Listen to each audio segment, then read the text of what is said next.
What's good, YouTube? Figured I'd get on here real quick. I'm about to head to the grocery store. Figured I'd get on here real quick, make a quick video. It do gotta be quick because my phone about to run out of storage.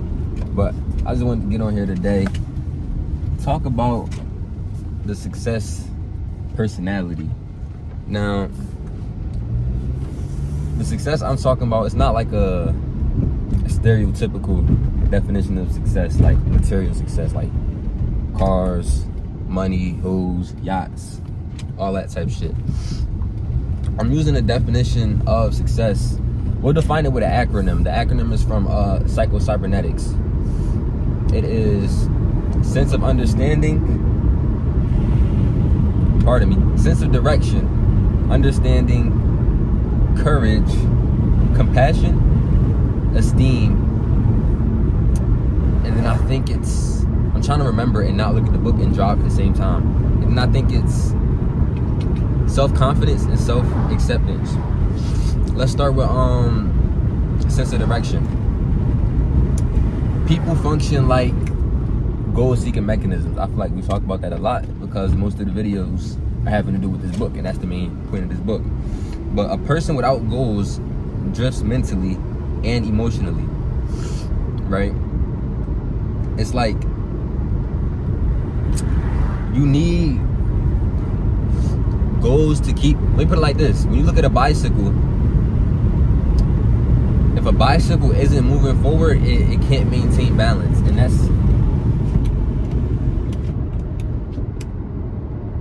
that's basically what I'm getting at. You need to focus on where you're going, what you're building, and the future possibilities. In the book, they talk about getting what's called a sense of nostalgia for the future. You feel me? Just like focusing on going forward and having a sense of direction, knowing not just going forward. You're not just waking up and bullshitting through the day. You want to have a sense of where you're going and a sense of direction. So that's our S, and that's our S in success. Next is understanding, right? It's a great spot to stop, sir. A lot of misunderstandings or conflicts come from misunderstanding. Like, let's look at a situation like, all right, let's say your girlfriend, right? She eat loud. Like, every time she eats something, she just smacking.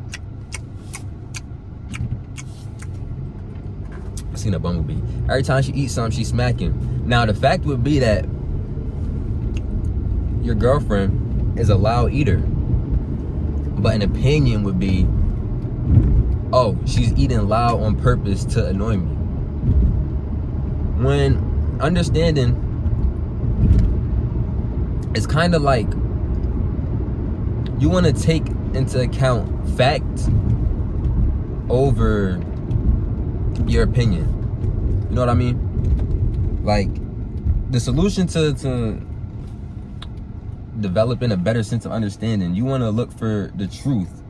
You want to stop assuming that you know what other people, like, you know other people's motives. You feel me? Look for a lot of times this could be avoided just by communication. That's one of the quickest ways to solve misunderstandings. Just talk to people. But you want to it's my turn to go. I'm at shop. I need some chia seeds, some blackberries, some bread. But yeah, all right now, old head, you whipping that mud bike mug. I don't think I cursed yet this video. I'm gonna try to keep it up. But that's understanding, right? So we have sense of direction and understanding. That brings us to the first. Where should I park? I'm gonna park over here. I like parking behind trees. I feel like trees be a good backdrop for the videos.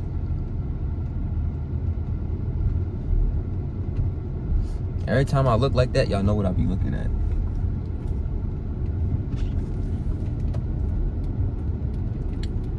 The first C we have is courage.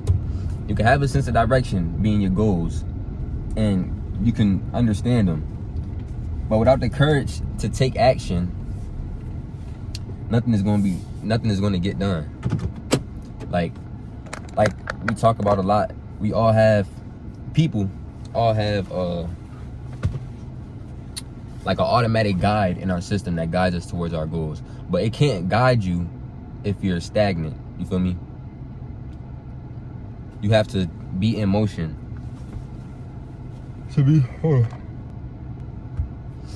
as I was saying, you have to be in motion to be guided. Now, with courage, the thing with courage is a lot of people feel like they're waiting on like something inside them to just change, to be confident. I need some tissue. To be confident. But what people don't know, and I ain't gonna lie, I feel like we all experience this at some point, but then just forget it. But courage and confidence follows action, not the other way around. Like, you don't wait till you're like feeling confident to go out and do something. Like, you ever been in a situation where you were forced to do something outside of your comfort zone, but after you did it, that's when you felt a new sense of confidence come over you? You basically want to keep that ball rolling, because like you can feel that sense of confidence, and then after like a couple days or a week, depending on what you did, it'll go back away, and you'll be waiting for that feeling to come back again before you could start moving confidently and feeling confident in yourself. But it's followed by action. It's the little actions you do, like speaking up, posting yourself online, taking initiative with things, doing anything outside your comfort zone. When you do those little actions, like give somebody a compliment, bro. Somebody walk by, you fuck with their shoes, all cursed. Dying. Fuck it. We gonna curse the whole rest of the video. You mess with their shoes, tell the person you like their shoes. You like somebody here, tell them you like they. What the fuck? Oh my god. Oh my god. Bro, these people right here, they car, they got a motherfucking killer clown joint on their headrest. Like, you know how people put the mask on their headrest, so like somebody in there, they got a killer clown joint. I turned around, that shit scared the fuck out of me. I ain't gonna lie, I thought my life would have ended in the next 15 seconds. Cause that shit scared. Is that his car? I think that's old head car. He walking in his direction. That's a crazy vehicle. What the fuck, bro? That shit scared the fuck out of me. But yeah, that brings us to the end of our first C. Is that really his car? Oh no, his car the one next to it. Oh, alright. That shit's fucking scary as hell. It's like, it's not like a killer clown. It's like, you know, what's the hacker boy name? Like V for Vendetta or some shit. It's like that, but they put red around his. I'm going off topic. And we at 8 minutes. Let me hurry it up for my joint run out of storage. Compassion is the next C. How you treat other people affects your mental state and well-being. I ain't gonna lie. It's really just like respecting. When you respect other people, that increases your self-respect. Because I don't know anybody that just wants to be a mean person or a rude person. But when you treat people with kindness, respect, that improves your own self-image. Like, I don't think it's anybody that just goes around being a shitty person to other people, and then they get home at the end of the day and be like, you know what, I really feel like I was a good person today. And that just make them feel better. Like, unless you like, who a shitty ass person, like Dio or some shit. That nigga Dio, he probably do shit like that. Go fuck up people's day and then be like, I really did my big one today. I feel good. No, but when you compliment people, treat people with respect, kindness, the whole nine, that increases your self-respect for yourself. That's why, that's not the only reason compassion is important, because it's not about increasing your self-respect. You really do just want to be out there spreading joy. Like, I be trying to give people like 3 compliments a day. Not each person gets 3 compliments, but I try to give out 3 compliments a day. And sometimes I'll reach the end of the day and I'll be like, I ain't give nobody no compliments, and I just start reaching for some bullshit. Like, I remember this girl, she had on a motherfucking Has Been Hotel book bag. I was like, I fuck with your book bag. That's my favorite show. And I lied my ass off, but at least I probably made her feel better. You feel me? Like, I'm glad she ain't asked you no questions like who my favorite character. I'd have been like, the one dude, I forget his name. I would have started snapping my finger like this. But yeah, you complimenting people, being kind, it boosts your self-esteem. And oh, matter of fact, that brings us to our next point, esteem. When you have a low self-esteem, that makes you hypersensitive to comments and insecure. A lot of people secretly have... My phone overheated again. Last video it overheated like 2-3 times, and it just overheated now. So I'm gonna try to speed it up. Esteem, though. In the book, this is what they say in the book. You're neither ruined nor worthless because you made a mistake. Facts. Mistakes are behaviors. It's not a part of your identity. For example, if LeBron, if we see, I forget who he was playing, but I'm pretty sure if you watch basketball, you've seen a clip of LeBron. He traveled and then he missed the layup. He made a mistake. But that mistake wasn't his identity. Because right after he missed the layup, what happened? The Cavaliers, they got the ball back. LeBron hit some mean-ass fadeaway 3 to send the game to overtime, and they ended up winning the game. The mistake was he traveled, missed the layup. But his identity didn't change because he still did some Bron-ass shit. Like, look, everybody's not LeBron, but that's just an example of mistakes don't equal your identity. You feel me? Another thing is not to value your worth through things like, first of all, especially not material things, bro. Don't value your worth through like the clothes you wear, the car you drive, like shit like that. That's the worst thing you could value yourself with.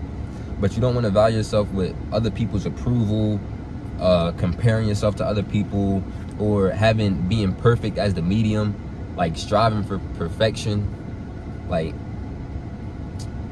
shit like that. Nothing is perfect besides perfect Cell. Just look at him, he's perfect. But that's esteem. So we had sense of direction, understanding, courage, compassion, and esteem. Next is self-confidence. We kind of talked about self-confidence a little bit when it came to talking about courage. But self-confidence is really just like, it comes from trusting your ability to handle different situations. You feel me? If you're a person, it's kind of as simple as that. Like, confidence is, same thing with courage, is built through experiences, and most importantly, action. Like we said, it's kind of repetitive with courage, but it comes through action. You gotta take action to build confidence. It's not the other way around. Like, you don't wait for confidence, because confidence, I mean, maybe it can, like one day you just wake up and you just feel elite, or maybe you taking drugs or some shit and you just feel confident. But confidence comes from action, not the other way around. You don't wait until fear disappears to start doing shit. Once you do shit through fear, that's when you build confidence. You realize it really ain't shit to be scared about, and it's really just a fake mental barrier. So that's our first S. Well, technically it's the second S in the word success, but that's our second S. Lastly is self-acceptance. Now, accepting yourself doesn't mean that you're giving up on trying to improve yourself. It just means that you're not hating yourself or separating, like we said earlier, separating your mistakes or confusing your mistakes and your identity. It's just like, you can acknowledge